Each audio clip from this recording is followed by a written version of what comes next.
ഒരു കാലത്ത് സ്ത്രീകൾ പ്രസവം എന്ന് പറയുന്നത് വളരെ കൂടുതൽ പണ്ടൊക്കെ തമാശയായിട്ട് ചിലർ പറയുന്നത് കേൾക്കാം. അതെ, അഖിലേട്ടൻ പറയുന്നത് പോലെ ഒരു കാലത്ത് നമുക്ക് പ്രസവം എന്നൊക്കെ പറയുമ്പോ ഭയങ്കര കൂളായിരുന്നു, ഭയങ്കര തമാശയായിരുന്നു. അല്ലേടി, നമ്മളിപ്പോ പ്രഗ്നന്റ് ആണ്. അപ്പൊ ആ സ്ത്രീ അവള് പ്രസവിച്ചിട്ട് പോയിരുന്ന് ആ 2 കിലോ അരി ഇടിച്ചോടെ വെച്ചിട്ടുണ്ടോ? 2 കിലോ അരി ഇടിക്കാൻ നമ്മൾ പോവാ.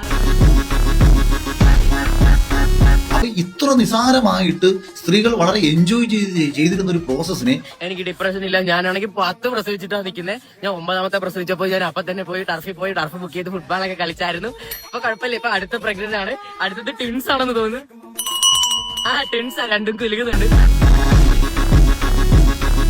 ഇത് പ്രസവിച്ച ഉടനെ തന്നെ എനിക്ക് 2 കിലോ അരി ഇടിക്കണം. അതുപോലെ തന്നെ എന്റെ അമ്മ പ്രസവിച്ചെന്ന് പറയുമ്പോ എന്റെ അമ്മ പണ്ട് ബാക്ക് ഫ്ലിപ്പ് പഠിച്ചപ്പോ ഞാൻ അതുവഴി വയറുവഴി വന്നതായിരുന്നു കേട്ടോ.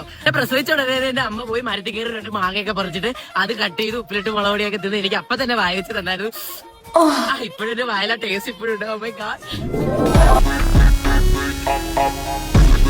മറന്നു, ഞാൻ പ്രഗ്നന്റ് ആയിരുന്നു, സോറി കേട്ടോ. നമുക്ക് അശ്വതിനെ വിളിക്കാം. അശ്വതിനെ അവളുടെ അമ്മ എങ്ങനെയാ പ്രസവിച്ചത് നമുക്ക് ചോദിച്ചറിയാം. അശ്വതി, എന്റെ അമ്മ ഉണ്ടല്ലോ ജിമ്മില് ഫുള്ള് പഠിച്ചപ്പോ ഞാൻ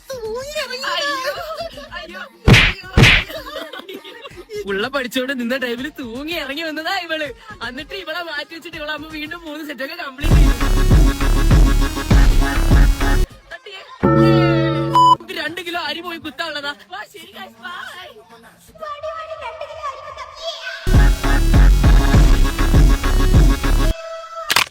അശ്വതി അവിടെ വീണു. അശ്വതി ഇപ്പൊ പ്രസവിക്കും. അയ്യോ, നാട്ടുകാരെ ഓടി വായോ.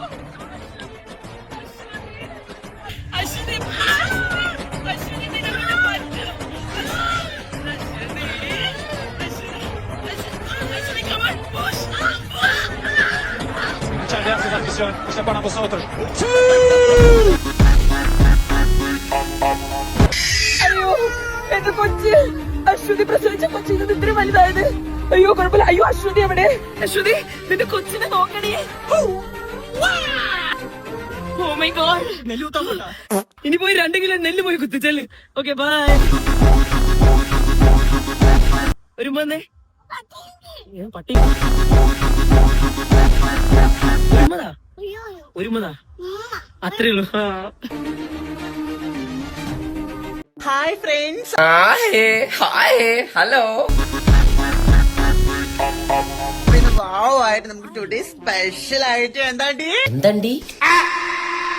എന്താണ്ടിയോ പേടിച്ചു പോയി. പറയുന്നത് എന്താ സ്പെഷ്യല്? എന്താണ്ടി?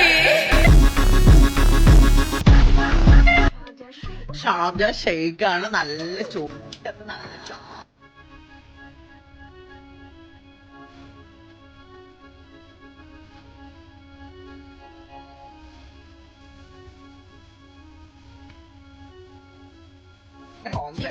ഇങ്ങനെ നോക്കല്ലേ, എന്നിട്ട് കണ്ടോടെ പോവും.